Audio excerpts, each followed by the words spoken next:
नमस्कार, बहुत स्वागत है आप सभी का सत्ता का महासंग्राम में और आपके साथ मैं हूं संभव गुप्ता। दिल्ली नगर निगम के सभी 250 वार्ड के लिए आज मतदान संपन्न हो गया। चुनाव में 1349 उम्मीदवारों की किस्मत का फैसला दिल्ली के मतदाताओं ने कर दिया। मतगणना 7 दिसंबर को होगी। इस चुनाव में बीजेपी, आम आदमी पार्टी और कांग्रेस के बीच त्रिकोणीय मुकाबला है। इस चुनाव से दिल्ली की छोटी सरकार तय हो जाएगी। चुनाव के पहले से ही आरोप और प्रत्यारोप का दौर भी खूब चला। चुनाव के बीच भी सियासत खूब गरमाई, क्योंकि भाजपा और आम आदमी पार्टी दोनों ने वोटर लिस्ट से अपने समर्थकों के नाम गायब होने का आरोप लगाया। इस संबंध में बीजेपी सांसद मनोज तिवारी ने कहा, हमारे करीब 1000 समर्थकों के नाम वोटर लिस्ट से काट दिए गए। तो वहीं उप मुख्यमंत्री मनीष सिसोदिया ने कहा कि कई लोगों के नाम वोटर लिस्ट से नदारद हैं। उन्होंने इसे एक साजिश बताया। वैसे तो एमसीडी की यह लड़ाई बहुत दिलचस्प रही, लेकिन दिल्ली का किंग कौन होगा यह तो 3 दिन बाद पता चल जाएगा। इसी पर करेंगे चर्चा, लेकिन उससे पहले आपको एक रिपोर्ट दिखाते हैं।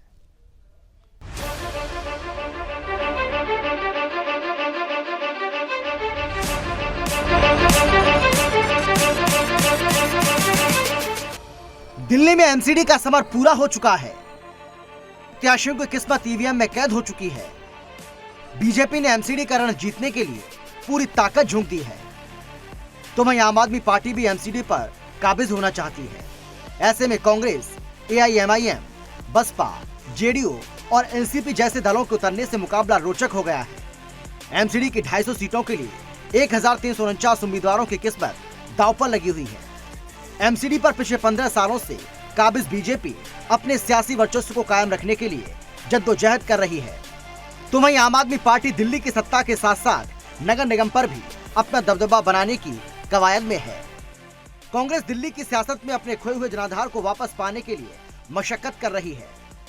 बीजेपी और आम आदमी पार्टी ने सभी 250 सीटों पर अपने अपने कैंडिडेट उतारे हैं, जबकि कांग्रेस के 247 उम्मीदवार चुनाव लड़ रहे हैं। जेडीयू 23 सीटों पर चुनाव लड़ रही है, तो एआईएमआईएम ने 15 कैंडिडेट उतारे हैं। बसपा ने 174, तो वहीं इंडियन मुस्लिम लीग ने 12 कैंडिडेट उतारे हैं। कम्युनिस्ट पार्टी ऑफ इंडिया ने 3 candidate, all India forward block party ने 4, एनसीपी ने 29, सपा और लोक जनशक्ति पार्टी ने 1-1 सीट पर प्रत्याशी मैदान में उतारे हैं। सभी दलों ने दिल्ली वासियों को रिझाने की पूरी कोशिश की थी। अब देखना बड़ा ही दिलचस्प होगा कि आखिर एमसीडी का ये रण कौन जीतेगा। Bureau report, Sudarshan news.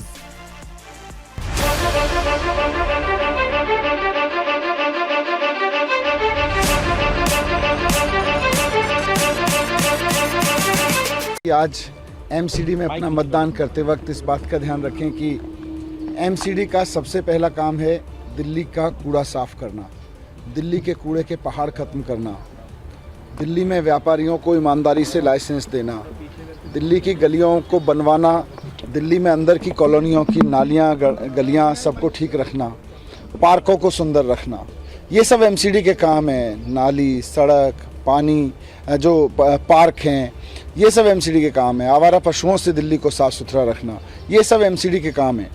तो अपना वोट एमसीडी में यही सोच समझ कर दें कि आज आप दिल्ली को साफ़ सुथरा बनाने के लिए वोट कर रहे हैं, कूड़ा मुक्त दिल्ली बनाने के लिए वोट कर रहे हैं, कूड़े के पहाड़ हटाने के लिए वोट कर रहे हैं, एमसीडी में भ्रष्टाचार खत्म करने के लिए वोट कर रहे हैं। मैं फिर से 1.5 करोड़ वोटर से अपील करना चाहूँगा कि मतदान बहुत महत्वपूर्ण जिम्मेदारी है लोकतंत्र में जो हमको मिली है।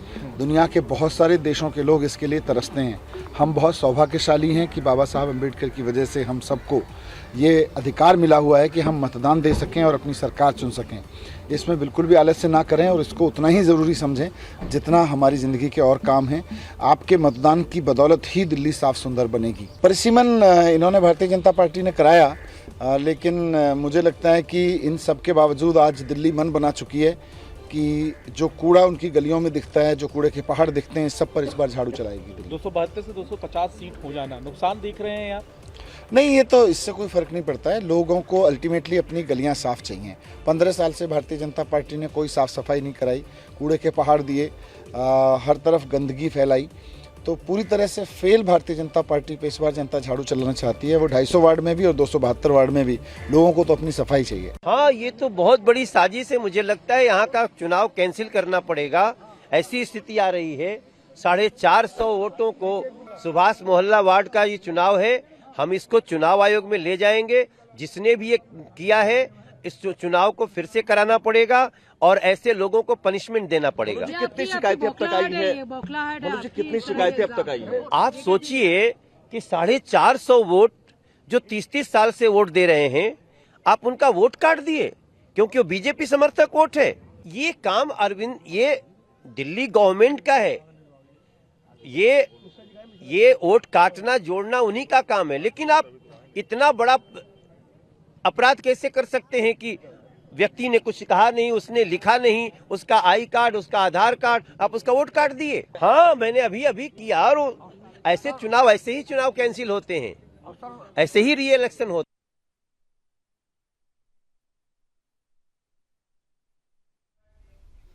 तो ये एमसीडीकरण कौन होगा नंबर 1 और दिल्ली का फैसला किसका हौसला बढ़ेगा, ये जनता ने तय कर दिया है और 7 तारीख को रिजल्ट सबके सामने होगा। इसी पर करेंगे चर्चा। हमारे साथ मेहमान भी जुड़ गए हैं। सबसे पहले परिचय करवाते हैं। हमारे साथ जुड़ चुके हैं विनय मिश्रा हैं, कांग्रेस प्रवक्ता। विनय जी, बहुत स्वागत है आपका। रमाकांत मिश्रा जी हैं, बीजेपी प्रवक्ता। रमाकांत जी, बहुत स्वागत है आपका। सर्वेश पाठक जी हैं, राजनीतिक विश्लेषक। सर्वेश जी, आपका भी बहुत स्वागत है। और साथ ही साथ आप प्रवक्ता हैं संदीप मिश्रा। संदीप जी, आपका भी बहुत स्वागत है। और संदीप जी, मैं आपसे शुरुआत करूंगा। सबसे पहले लड़ते झगड़ते ही सही यहां पर चुनाव हो गए, मतदाताओं ने अपने मत का प्रयोग कर दिया। क्या लगता है, क्या स्थिति अभी भी बनी हुई है आम आदमी पार्टी की?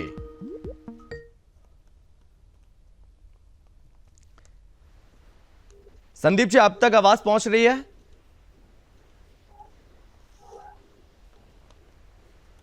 सर, ऑडियो नहीं आ रही? जी, अभी सुन पा रहे हैं आप? चलिए, यहां पर आवाज नहीं आ रही है। क्या विनय जी आप तक आवाज पहुंच रही है और रमाकांत जी आप तक आवाज पहुंच रही है? पहुंच रही है। रमाकांत जी, मैं आपके पास लौट रहा हूं। क्या लगता है, आम आदमी पार्टी कह रही है कि वो दावा कर रही है 250 में से 230 सीट उसके खाते में, जबकि 20 सीटें बीजेपी के खाते में जाएंगी। क्या ये दावा सही नजर आता है और आपका दावा क्या कहता है? देखिए संभव जी, यहाँ पर कहने के लिए तो बहुत कुछ कहा जा सकता है और इसमें संवैधानिक तौर से किसमें किसी को रोक टोक नहीं है। संविधान ने हम सबको अधिकार दिया है, जो बोलना चाहे बोल सकते हैं। लेकिन एक चीज जरूर मैं कहूंगा, जो कि किस आधार पर ये कह रहे हैं जो कि हमें 250 में 220 सीट मिल जाएगी और बीजेपी को 20 सीट मिलेगी। मैं कहता हूं आज 8 साल से ये विधानसभा के अंदर में है और 8 साल से विधानसभा के अंदर में अपने अपने विधानसभा में जाकर के इनके विधायक जाएं, तो मुझे लगता है अब इनको खदेड़ा जा रहा। ये इनके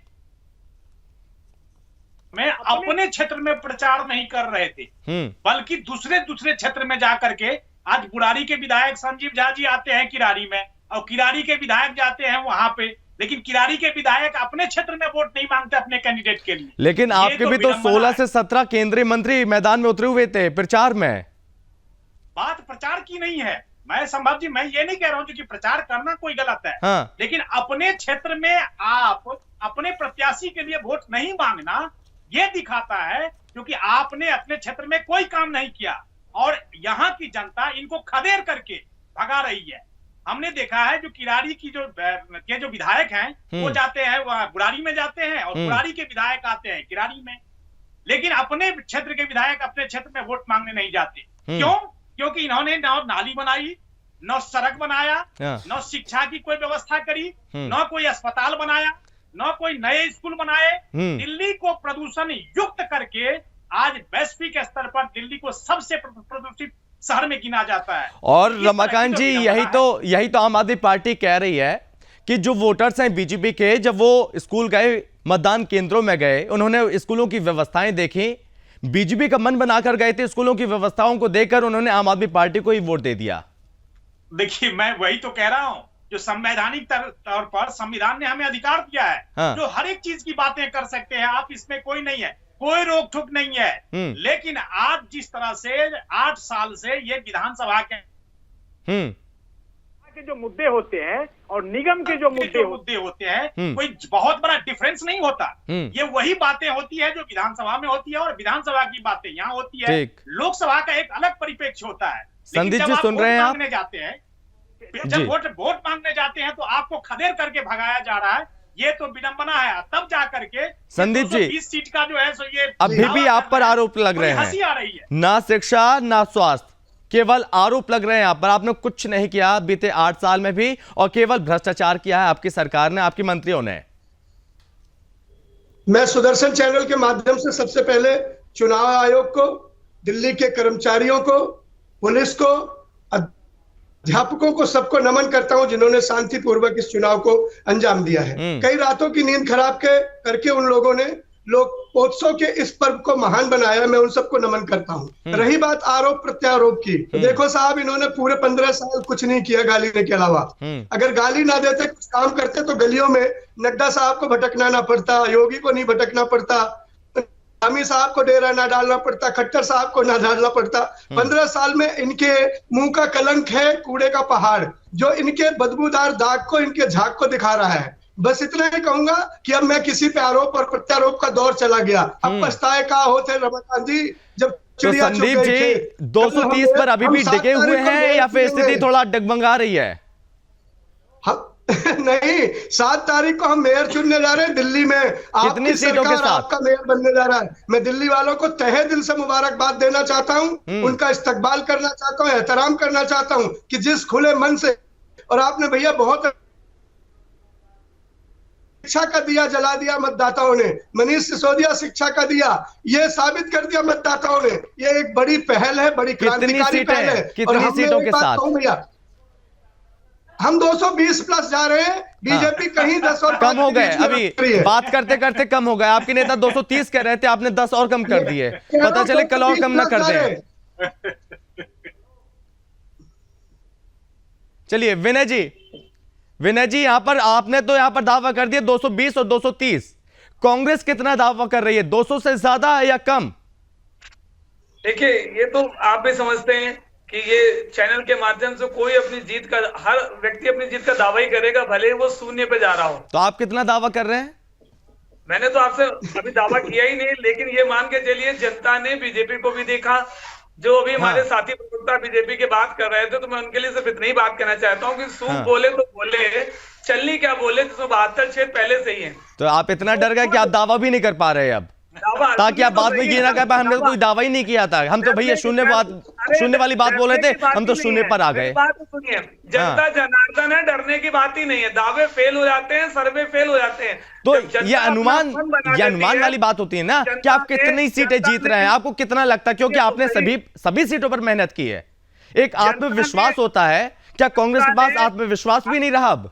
सुनिए, तो जनता ने बीजेपी भी देखा, जनता ने आप भी देखा, जनता ने मन बना लिया है, कांग्रेस पार्टी फिर से लौट रही है। अच्छा, जनता जानती है कि दिल्ली में अगर कोई सही शासन कर सकता है, जनता के लिए वाकई हित की बात कर सकता है, वो कांग्रेस पार्टी है। माननीय शीला दीक्षित के राज्य में दिल्ली ने हमेशा ऊंचाइयों को चुना जी, और वापस कांग्रेस पार्टी अपने अच्छे बेहतर से बेहतर प्रदर्शन करके लौटेगी। ये आपको रमाकांत जी बताने की जरूरत नहीं है। रमाकांत जी, आपको भी देख लिया और आम आदमी पार्टी को भी देख लिया, अब कांग्रेस को देखेगी यहाँ की जनता। आप देखिए संभव जी, यहाँ पर दिल्ली के अंदर में जिस तरह से इनको क्लीन स्वीप किया गया था, हम तो 2-4 विधायक लेकर के भी आए, ये तो बिल्कुल क्लीन स्वीप हो गए। जिन्होंने 15 साल तक शासन किया दिल्ली के अंदर में। एक मिनट विनय जी, एक मिनट जल्दी से कंप्लीट कीजिए, मैं सर्वेश जी के पास जाऊंगा फिर। हाँ बिल्कुल बिल्कुल। तो जिस तरह से क्लीन स्वीप किया, आज देखेंगे पंजाब हो दिल्ली हो, इनको क्लीन स्वीप करके भेज दिया गया है। मृतप्राय पार्टी जो है वो भी दावा कर रही है, जो कि दिल्ली के अंदर में निगम में हमारी जो है सो व्यवस्था बिल्कुल कायम होकर के रहेगी। ऐसा मुझे हास्यास्पद लग रहा है जी संभव। ठीक है सर्वेश जी, चुनाव संपन्न हो गए, किसका पलड़ा भारी लग रहा है अब आपको? देखिए, टीका टिप्पणी का दौर खत्म हो गया। और सारे दिल्ली के मतदाताओं ने इन सभी के भाग्य का फैसला मत पेटियों में बंद कर दिया। मैंने जो भी देखा, सुबह से आपके साथ भी बीच में आया था, टीवी पे सुदर्शन समाचार पे भी आया था। इस चुनाव में 1349 उम्मीदवार में 700 से ऊपर महिला खड़ी हैं। और 104 सीटें आरक्षित है महिला के लिए। और जितने भी चैनल पे मैं गया, वहां के संवाददाताओं ने जो भी खड़े थे लाइन में महिलाओं से बातें की, उनमें से सबसे ज्यादा निकल के आया शराब का जो कानून था अरविंद केजरीवाल का, कि गली में शराब, कॉलोनी के आगे शराब का दुकान, मंदिर के आगे शराब का दुकान, स्कूल के आगे शराब का दुकान, वो महिलाओं को इसका दंश झेलना पड़ा है। वो देखिए महिलाएं कि किस तरीके के मनचले शराब पी के वहां पे आते हैं। और मेरे को कहीं ना कहीं ये लग रहा है कि 67-66 लाख से ऊपर की महिला मतदाता है, और मान लीजिए उसमें से 50% से भी ऊपर महिला गई होंगी वोट देने, तो वो निर्णायक साबित होंगी इस चुनाव में। और रही बात आप टीका टिप्पणी की, किसका पलड़ा क्या भारी, देखिए बीजेपी, आशंका तो है बीजेपी निकाल लेगी, लेकिन कोई कांटो उनके लिए केक वॉक नहीं होगा। ये मुकाबला एक जो है कांटे की टक्कर है आम आदमी पार्टी और बीजेपी में। कांग्रेस दूर दूर तक नहीं है। हाँ, अपनी साख बचाने के लिए कांग्रेस कुछ सीटें निकाल जी, लेकिन रही बात दिल्ली की, तो वही मूलभूत समस्या है। मान लीजिए आ रहा हूं मैं संदीप जी, आ रहा हूं आपके पास 10 सेकंड संभव जी। मान लीजिए बीजेपी हार भी जाती है, तो क्या चेंज हो जाएगा? जो मेन दिल्ली का शासन है वो केजरीवाल जी कर रहे हैं 8 सालों से। आखिर उन्होंने क्या कर दिया? वही जमुना मैली है, न एक स्कूल, न एक नया कॉलेज, न एक नया अस्पताल। एक जो प्रदूषण के लिए जो टावर बनाया था, वो जो एयर क्लीन करने के लिए, वो भी खराब पड़ा है। इन 8 सालों में मात्र एक टावर, और कुछ भी मूलभूत समस्या है तो वैसी की वैसे ही है। तो बीजेपी जीत के भी क्या कर लेगी? 15 साल से वो भी सत्ता में थी। और अरविंद केजरीवाल अगर जीत ही जाते हैं तो कुछ खास बदलने वाला नहीं है। संदीप जी बोलिए। सर्वेश भाई के एक बात को जवाब दूंगा कि जब मैं पूरी दिल्ली में मैं भी घूम रहा था, पूरे मतदाताओं का मैं भी मन टटोल रहा था। जो भी माताएं बहनें निकल रही थी मतदान करके, मैं उनसे पूछा तो उन्होंने एक ही बात बुलंद की कि कमल और पंजे पे दे झाड़ू, दे झाड़ू। तो ये झाड़ू की बम्पर वोटिंग थी। जो बहनें हमारी बस में चढ़ती हैं, एसी बस में जाती है, सर्वेश भैया पता नहीं आप डबल इंजन प्रवक्ता होके बात कर रहे हैं या सिंगल इंजन प्रवक्ता होके बात कर रहे हैं, मुझे नहीं पता है ना, मुझे नहीं पता कि आपकी बात में कोई सारगर्भिता मुझे नहीं दिखी, कोई राजनीति की तरह बस का जवाब तो दीजिए। अरे भाई साहब, कितने बस हैं? सारी की सारी बसें तो खराब है। जिन बहनों ने घोटाले में माथा चूम के अपने बच्चे को भेजा है, आज उस स्कूल में मतदान करने गई थी तो उन्हें अपना लाल दिल्ली का नायक केजरीवाल नजर आया। जिन माताओं बहनों ने बस में यात्रा की है, संदीप जी नजर आया। जिन बुजुर्गों ने तीर्थ यात्रा की है, उन्हें अपना बेटा श्रवण कुमार केजरीवाल नजर आया। बहुत बढ़िया संदीप जी, अच्छी सुविधा मिली है। संदीप जी एक बात, एक मिनट सर्वेश जी, एक मिनट सर्वेश जी, एक मिनट सर्वेश जी, एक मिनट मैं सवाल पूछ रहा हूँ ना। आपके कहने से कुछ नहीं होगा। सर्वेश जी प्लीज, सर्वेश जी प्लीज, संदीप जी आप मेरे सवाल का जवाब दीजिए। संदीप जी, राजनीतिक संदीप जी को माफी के साथ कह रहा हूँ। अरे संदीप भाई, कहने सब कुछ नहीं होगा। संदीप भाई आप सर 7 तारीख को मैं और आप बैठेंगे, आपका यही ठीक है, आपके सामने झूठा, ठीक है। चलिए संदीप भाई, आपको आवाज आ रही है मेरी? संदीप भाई आपको आवाज आ रही है मेरी? चलिए, आप शराब पीते हैं? नहीं, मैं नहीं पीता जी। मतलब कि दिल्ली की जनता को खूब शराब पिलाएंगे, 1 बाय गेट 1 फ्री। शराब बंद है, गुजरात में शराब बंद है। अरे तो आप तो समझदार हैं, गुजरात नहीं, आप समझदार हैं। अभी हम दिल्ली की बात कर रहे हैं, अभी हम दिल्ली की बात कर रहे हैं। आप गुजरात देखिए, मैं आपको गुजरात के मुद्दे पर भी बैठाऊंगा। दिक्कत यही है कि गुजरात के मुद्दे पर आप नहीं आते। मैं आपके गुजरात के मुद्दे पर आपको बैठाऊंगा। अभी दिल्ली की बात कर लेता हूं मैं। आप शराब पीते नहीं है, आप शराब पीते होंगे, चोरी छुपे पीते होंगे, मुझे नहीं पता। आप दिल्ली की जनता को खूब पिलाएंगे, एक के साथ एक फ्री भी देंगे। मैं पीता तो चौड़े में बताता, मैं नहीं पीता। नहीं तो दिल्ली की जनता को चौड़े में पिलाएंगे। देखिए एलजी साहब के हस्ताक्षर से ही वो बिल पास हुआ था। अच्छा, एलजी साहब ने उसे पास किया था और एलजी साहब के रोकने से ही रुका। इतना तो आपको भी पता होगा भैया। अच्छा, उनके पास इस बिल को लेकर कौन गया था? उनके पास इस बिल को लेकर कौन गया था? बीजेपी गई थी लेकर। ये तो आपको पता है कि इतना भी नहीं पता? नहीं, मुझे बहुत अच्छे से पता है। रमाकांत जी जवाब दीजिए। यहाँ पर संदीप जी कह रहे थे बिल को लेकर के जहाँ तक बात है राज्यपाल ने साइन किया। अरे भाई राज्यपाल के पास लेकर के कौन फाइल हमारी गया था? हिम्मत नहीं है। आपके मुख्यमंत्री हमारी जी गए एक थे। फाइल पे एलजी का चश्मा अरे लगा है, दूरबीन संदीप लगी जी है। सुन लीजिए, संदीप जी सुन लीजिए। अब होता क्या है ना, जो कि यहाँ पर जब आप काम नहीं करते क्षेत्रों में तो एक दूसरे को ऊपर में टोपी पहनाने की कोशिश करते हैं। अरे आप एक चीज बताइए ना कि आपके विधायक अपने विधानसभा के अंदर में क्या काम करके दिखाया उन्होंने, मुझे यही तो बताइए। चश्मा बदलिए और काम दिखेगा। अंधभक्ति का चश्मा उतारिए, स्कूल देखिए, कभी विजिट करिए। और पूरी दिल्ली की जनता ने देखा संदीप भाई कि सत्येंद्र जैन को जेल के अंदर क्या वीवीआईपी ट्रीटमेंट मिला। पूरे देश ने देखा, दिल्ली नहीं पूरे देश ने देखा। मसाज कराई जा रही है जेल में बैठकर। इसी बीजेपी ने झारखंड में बलात्कारी को चुनाव लड़वा दिया। आपको ये भी पता है कि नहीं? एक नाबालिग का बलात्कारी चुनाव लड़ रहा है झारखंड में, बीजेपी की टिकट पे। ये भी पता नहीं होगा? सम्मान करके बुलाया झारखंड में, दिल्ली चुनाव में सम्मान करके। सर जी ये भी कस्टडी रखो। एक बलात्कारियों की फौज चल रही है बीजेपी में, अपराधियों की फौज चल रही है। आरोप लगाएंगे केजरीवाल को। साहब केजरीवाल को गाली देने से रत्ती भर फर्क नहीं पड़ेगा। चलिए विनय जी, ये समझ लीजिए आप। विनय जी क्या कहेंगे, बोलिए। देखिए, जिस तरह से भाजपा के हमारे साथी और हमारे आपके साथी आपस में तू मैं कर रहे हैं, इससे साफ जाहिर होता है कि दोनों बुरी तरह चुनाव हारने वाले हैं। कि सियानी बिल्ली खंबा नोचे। दोनों को जनता ने देखा है, एक केंद्र में है और एक राज्य में है। हाँ। दोनों को जनता देख रही थी, जनता ने दोनों के काम भी देखे और जनता जनार्दन है। जनता ने अपना वोट बैंक बिल्कुल सुनिश्चित कर दिया है। जनता जानती है, जनता को बताने की जरूरत नहीं है। जनता हर चीज देख रही है, केंद्र में बैठे मोदी जी को भी देख रही है और राज्य में बैठे केजरीवाल। तो फिर विनय जी बीजेपी को भी देख रही है, आम आदमी पार्टी को भी देख रही है, जनता आपको क्यों नहीं देख पा रही है? कांग्रेस को क्यों नहीं देख पा रही है? आप एमसीडी में तो दावा कर रहे हैं कि इस बार कांग्रेस की सरकार आ रही है एमसीडी में, लेकिन फिर आप विधानसभा में क्यों पिछड़ जाते हैं? आप लोकसभा में पीछे क्यों रह जाते हैं? क्या दिल्ली की जनता को, पूरी देश की जनता को यह नजर नहीं आता है? एक बात बताइए, जिस राष्ट्रीय पार्टी को ऊपर उठना चाहिए वो पार्टी दिन पर दिन नीचे गिरती जा रही है, ऐसा क्यों? नहीं, आपने देखा है ना, कोई भी चीज हमेशा आपने ग्राफ देखा है, चढ़ता और गिरता है। अच्छा, अगर आज नीचे है तो कल ऊपर भी होगा। हाँ। उम्मीद नहीं छोड़नी चाहिए। और दूसरी बात जो आपने कही कि आप नीचे क्यों आ रहे हैं, तो इन लोगों ने, लेकिन मैंने ये भी देखा है ग्राफ में, अगर कुछ ग्राफ ऊपर बढ़ता है नीचे आता है, ऊपर बढ़ता है नीचे आता है, तो ये नहीं देखा मैंने कि ऊपर से एकदम नीचे जाता है और भत्ते में बैठ जाता है। ये नहीं देखा मैंने। जब जनता को फ्री की रेवड़ी बांटी जाएगी, हाँ। जिसमें माननीय सुप्रीम कोर्ट ने भी ऐतराज किया था, तो जनता क्या करेगी? एक तरफ जनता को गरीब कर दिया और उसके बाद फ्री की रेवड़ी बांटनी शुरू कर दी। ये फ्री की रेवड़ी बहुत दिन तक जनता नहीं लेगी। जनता परिवर्तन करने के मूड में, और आप देखिएगा इस बार के चुनाव का रिजल्ट देखिएगा। अच्छा, यहाँ पर बहस करने से कुछ नहीं, जनता का मन देखिएगा।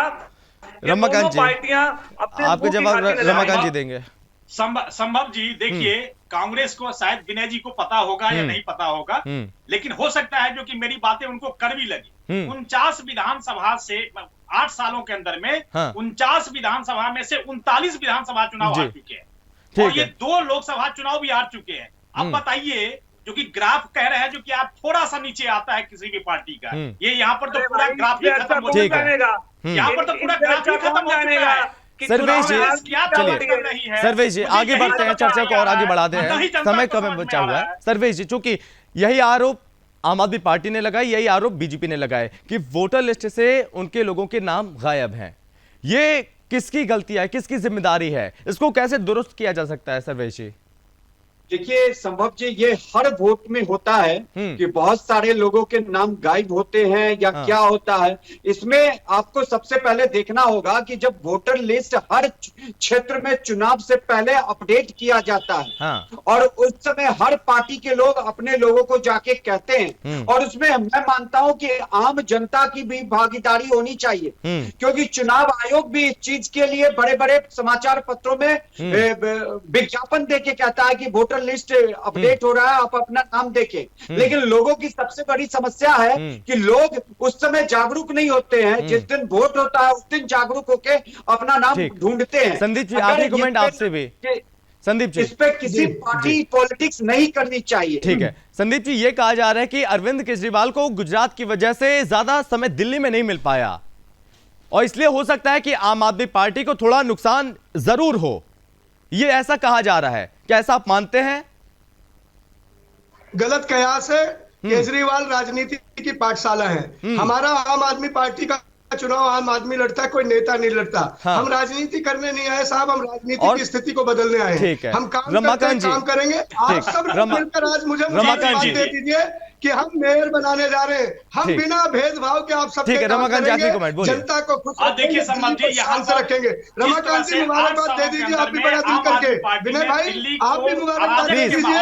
संदीप जी प्लीज अभी चुप हो जाइए, अभी लास्ट कमेंट ले रहा हूं मैं। रमाकांत जी बोलिए आप। कर दिया है, मुझे लगता है जो कि कम से कम इस तरह के जो ये हैं इसमें से निकलना चाहिए इनको। ये माया जाल से निकले और अपने अपने विधानसभा में जाकर के इनके विधायक काम करें। जिस तरह से विधायकों का करतूत है, विनय जी आखिरी कमेंट आपसे। विनय जी कम वोटिंग होना क्या इशारा करता है? आखिरी कमेंट विनय जी, कम वोटिंग होना पिछली बार 54, इस बार कम वोटिंग होना क्या इशारा करता है? विनय जी, संदीप जी प्लीज आखिरी कमेंट ले रहा हूं मैं। अरे शांत हो जाइए, शांत हो जाइए विनय जी, जल्दी से कंप्लीट कीजिए। आप बोलिए, वो चुप नहीं होंगे, आप बोलिए विनय जी, आप बोलिए। देखिए कम वोटिंग ठीक है, आप मतलब सुबह से लेकर शाम तक वही भजन जपेंगे, जनता समझ चुकी है। ठीक है, बहुत धन्यवाद विनय जी आपका भी, रमाकांत जी आपका भी, सर्वेश जी आपका भी और संदीप जी आपका भी। आप सभी मेहमानों को बहुत धन्यवाद। तो दिल्ली नगर निगम के सभी 250 वार्ड के लिए आज मतदान किया गया। चुनाव में 1349 उम्मीदवारों की किस्मत का फैसला दिल्ली के मतदाताओं ने आखिरकार कर दिया। अब मतगणना होगी 7 तारीख यानी 7 दिसंबर को और इस चुनाव में बीजेपी, आम आदमी पार्टी और कांग्रेस के बीच त्रिकोणीय मुकाबला नजर आ रहा है। बहरहाल इस चर्चा में बस इतना ही। आप बने रहिए सुदर्शन न्यूज के साथ। जय हिंद।